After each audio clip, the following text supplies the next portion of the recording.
അസ്സലാമു അലൈക്കും. ഇന്നൊരു ബട്ടൂരും പനീർ മസാലയായാലോ. ഇതിന് 2.5 കപ്പ് മൈദ എടുത്തിട്ടുണ്ട്. അതിലേക്ക് പാകത്തിന് ഉപ്പ്, ഈസ്റ്റും പഞ്ചസാരയും മിക്സ് ചെയ്ത് വെള്ളം ചേർത്ത് കൊടുക്കുന്നുണ്ട്. 1/4 കപ്പ് പുളിയില്ലാത്ത തൈര് ചേർത്ത് കൊടുക്കാം കേട്ടോ. ചേർത്ത് കൊടുത്തതിന് ശേഷം പാകത്തിന് വെള്ളം ഒഴിച്ചിട്ട് നമ്മൾ ചപ്പാത്തിയുടെ രൂപത്തിലൊന്ന് കുഴച്ചെടുക്കുക. ഇത് റെഡി ആയിട്ടുണ്ട്. ഒരു 20 മിനിറ്റ് അടച്ച് മാറ്റി വെക്കുക കേട്ടോ. അപ്പോഴേക്കും നമുക്ക് പനീർ ഉണ്ടാക്കിയെടുക്കാം. പാൻ അടുപ്പത്ത് വെച്ച് ഓയിൽ ഒഴിച്ചതിന് ശേഷം സവാള, തക്കാളി, ഒരു 10-12 അണ്ടിപ്പരിപ്പ് എടുത്തിട്ടുണ്ട് കേട്ടോ. അതും കൂടി ഇട്ട് കൊടുത്ത് നന്നായിട്ട് വഴറ്റി കൊടുക്കുക. അതിലേക്ക് പാകത്തിന് ഉപ്പ്, ഒരു 1/2 ടീസ്പൂണ് പഞ്ചസാരയും ചേർത്ത് കൊടുക്കുന്നുണ്ട് കേട്ടോ. ചേർത്ത് ഒരു 3-4 ഉണക്കമുളകും ചേർത്ത് കൊടുത്തിട്ട് നന്നായിട്ട് വഴറ്റിയെടുക്കുക കേട്ടോ. വഴന്ന് വന്നതിന് ശേഷം മിക്സിയുടെ ജാറിലോട്ടൊന്ന് ഇട്ട് കൊടുക്കുന്നുണ്ട്. അത് ചൂടാറിയിട്ട് ഒന്ന് അടിച്ചെടുക്കണം കേട്ടോ. ആ പാനിൽ തന്നെ ഇനി നമുക്ക് ബട്ടർ ഇട്ടതിന് ശേഷം പട്ട, ഗ്രാമ്പൂ, ഏലക്ക, ചെറിയ ജീരകമൊക്കെ എടുത്തിട്ടുണ്ട്. അതും കൂടി ഇട്ടിട്ട് ഒന്ന് ചൂടാക്കിയെടുക്കാം.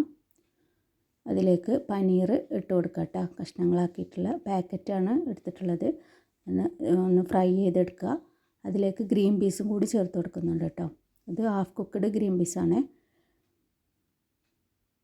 എടുത്തിട്ടുണ്ട്. അതും കൂടി ഇട്ട് കൊടുക്കുക. സാധാ ഗ്രീൻ പീസാണെങ്കിൽ ഒന്ന് വേവിച്ചിട്ട് ഇട്ട് കൊടുക്കുക കേട്ടോ. അപ്പോൾ ഇതൊന്ന് ഫ്രൈ ആക്കി എടുക്കുക. അതിന് ചീഞ്ചട്ടിയിലോട്ട് ഇനി നമ്മൾ അരച്ച് വെച്ച മസാല ഒഴിച്ച് കൊടുത്തിട്ടുണ്ട്. ഇനി 2 teaspoon Kashmiri chilli, 1/2 teaspoon garam masala, 1/2 teaspoon പെപ്പറും കൂടി ഇട്ടിട്ട് നന്നായിട്ട് തിളപ്പിച്ചെടുക്കുക കേട്ടോ. അതിലേക്ക് ഇനി ഫ്രൈ ചെയ്ത് വെച്ച പനീറും ഗ്രീൻ പീസും കൂടി ഇട്ട് കൊടുത്തിട്ട് ഒരു 3-4 മിനിറ്റ് നന്നായിട്ട് വേവിച്ചെടുക്കുക. മസാലയൊക്കെ ഒന്ന് പിടിച്ച് വന്ന് അതിന് ശേഷം നമ്മൾ മല്ലിച്ചപ്പ് ഇട്ട് കൊടുക്കുന്നുണ്ട് കേട്ടോ. ഇതാ പനീർ മസാല റെഡി ആയിട്ടുണ്ട്. അതിന് മേലെ കസൂരി മേത്തിയും കൂടി ചൂടാക്കിയിട്ട് ഇട്ട് കൊടുക്കുക. ഇനി നമുക്ക് ബട്ടൂര റെഡിയാക്കാം. അത് നന്നായിട്ട് പൊന്തി വന്നിട്ടുണ്ട്. ഇനി നമുക്ക് ചപ്പാത്തി രൂപത്തിലൊന്ന് പരത്തിയെടുത്തതിന് ശേഷം ഒരു 4 കഷ്ണങ്ങളാക്കി ഒന്ന് കട്ട് ചെയ്തെടുക്കുന്നുണ്ട് കേട്ടോ.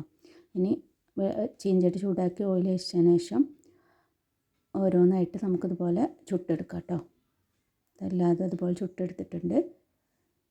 അടിപൊളി ബട്ടൂരും പനീർ മസാല റെഡി. അടിപൊളി കോമ്പിനേഷനാണ് കേട്ടോ. എല്ലാവരും ട്രൈ ചെയ്ത് നോക്കുക. ഇഷ്ടപ്പെട്ട ലൈക്ക് ചെയ്യുക, ഷെയർ ചെയ്യുക, സബ്സ്ക്രൈബ്